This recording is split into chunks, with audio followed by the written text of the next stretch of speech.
Hello भाई लोग, welcome back to another video. आज हम बोरुटो के जो रिसेंट चैप्टर आया है उसका कंप्लीट ब्रेकडाउन करने वाले हैं। तो बिना देरी के let's start the show. Last chapter में कुछ ऐसा हुआ था कि जूरा सीधा आया और बोरुटो की तरफ चला गया, जहां पर कोनोहामारू मासुरी के साथ लड़ रहा था। हाँ, बोरुटो आके कोनोहामारू को बचा लिया था। वो रयू का थ्रोन बल्ब जो था उसकी तरफ देखा भी नहीं। यहाँ पर मिशुकी भी खड़ा है और बहुत सारे क्लॉग्रिम्स भी है।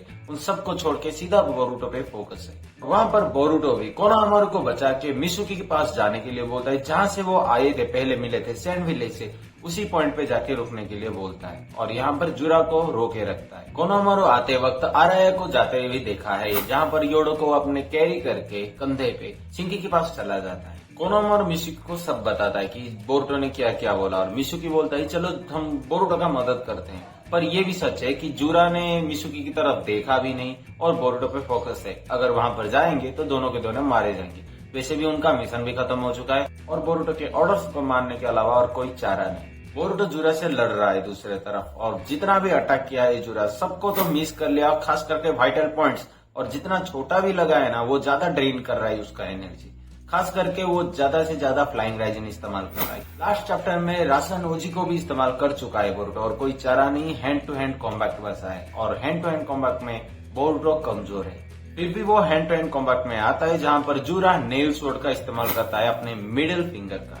उस मिडिल फिंगर का बदला लेते हुए बोरुटो उसका एक पैर काट देता है जुरा का। जुरा उसके एक हाथ को पकड़ लेता है ताकि वो फ्लाइंग राइजन करके वापस से उसके दूसरे पैर ना काट दे, इसीलिए वो पर्पल लाइटनिंग इस्तेमाल करता है। इस बार कोई साइंटिफिक निंजा टूल इस्तेमाल नहीं किया है, बट उस पर्पल लाइटनिंग से कोई इफेक्ट नहीं होता है जुरा को। जुरा साफ साफ बोल देता है टेल बीस्ट बॉम्ब से मारने के अलावा हाथों से मारना ज्यादा मजा रहेगा। और वैसे भी बोरुटो के पास कोई पावर ही नहीं है भाई, जुरा का लेवल ही नहीं है। वो आराम से मार खाता रहता है और नीचे गिर जाता है। दूसरी तरफ आइडा अपने सेंडिंग गन के जरिए ये सब देख रहा था। बोरुटो मार खा रहा है और उसकी फट रही है। वो काशिनकोजी को परेशान कर रहा है, कुछ कर भाई, वो मरने वाला है, लास्ट चांस है। वैसे भी जुरा फाइनल अटैक करने वाला था और काशिनकोजी बोलता है कि थोड़ी देर के लिए शांत रह सकता है। इस वक्त काशिनकोजी अपने पावर के जरिए फ्यूचर के सारे पॉसिबिलिटीज देख रहा है। एट दैट टाइम हमें एक नया पॉसिबिलिटी दिख रहा है 6 दिन के बाद। अभी तक जितने भी पॉसिबिलिटीज देख रहा था काशिनकोजी, कोई ऑप्शन नहीं था। शायद कोनोहामारू मरने वाला था, पर बोरुटो ने एक नया रास्ता निकाला है।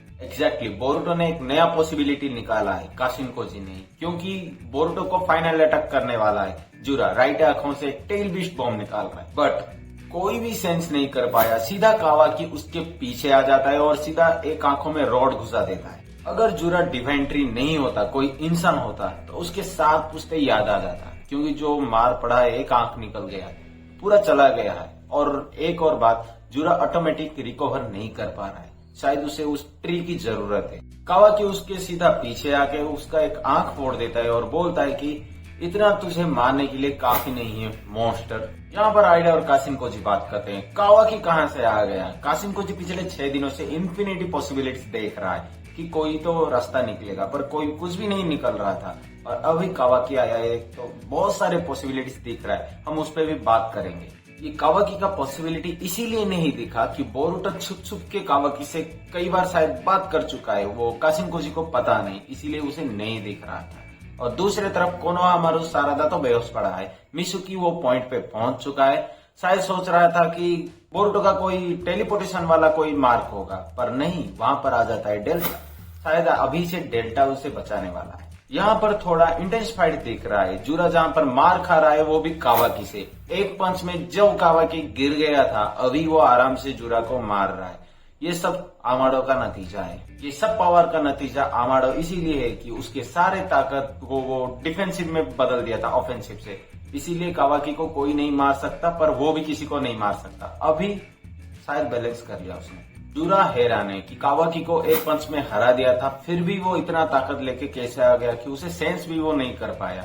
और कावाकी बोरुटो को बोलता है कि अब डंप अभी तक नहीं उठ पा रहा है, और बोरुटो बोलता है कि भाई तू ही लेट है, मैं डंप नहीं हूँ। और वैसे भी कावाकी बोलता है कि एक वार्निंग देता है बोरुटो को, तू कंट्रोल कर ले भाई। इसके बाद वो अपना कर्मा एक्टिवेट कर लेता है और बोरुटो भी अपने हाथ को पकड़ के रखता है ताकि कर्मा ऑटोमेटिक एक्टिवेट ना हो जाए। और मोमोशिकी आपको उसके बारे में सब कुछ पता है। एक बार कर्मा एक्टिवेट हो गया तो वो अनकंट्रोल हो जाएगा शायद, और मोमोशिकी टेक ओवर कर लेगा, जो कावाकी को पसंद नहीं है। वरना बोरुटो से उसकी कोई दुश्मनी ही नहीं है, सिर्फ और सिर्फ मोमोशिकी। अभी कासिनकोजी का जितना जो नया नया पॉसिबिलिटी है उसके बारे में बात करेंगे। पहला पैनल जहाँ पर दिखाया गया है, तीनों को दिखाया गया है। कहाँ पर है वो? जहाँ पर सिंकी कैद हुआ था, शायद किसी से लड़ रहा है या बात कर रहा है किसी से, पता नहीं, क्योंकि उसके एक्सप्रेशन से पता चल रहा है कि वो किसी से लड़ रहा है। एक्जैक्टली उसी पैनल में हम बोरुतो को मार खाते हुए देखा है और जूरा का एक हाथ फोड़ा हुआ भी देखा है और साथ ही साथ हिमावारी को भी देखा गया है।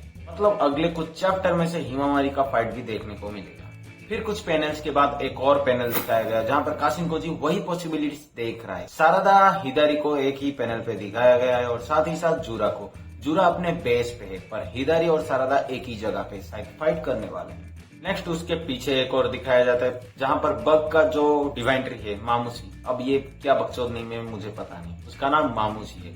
उसके साथ शायद वो डायमंड है या फिर आइड है, पता नहीं, ठीक से नहीं दिख रहा है। उसके साथ वो लड़ने वाला है। उसी रील पे लास्ट में एक बोरुटो जैसा बंदा जिसके पास एप्रोन है, जैसा बोरुटो पहना है, कोई खड़ा है, कौन है कुछ भी नहीं पता चल रहा है, बस बहुत छोटा दिख रहा है। चैप्टर यहीं खत्म होता है। आपको चैप्टर कैसा लगा कमेंट करके बताना और मेरा वीडियो भी कैसा लगा कमेंट में बताना। और ऐसे ही बहुत सारी इंटरेस्टिंग वीडियो आता रहेगा। उससे पहले लाइक एंड सब्सक्राइब जरूर कर लेना। तब तक के लिए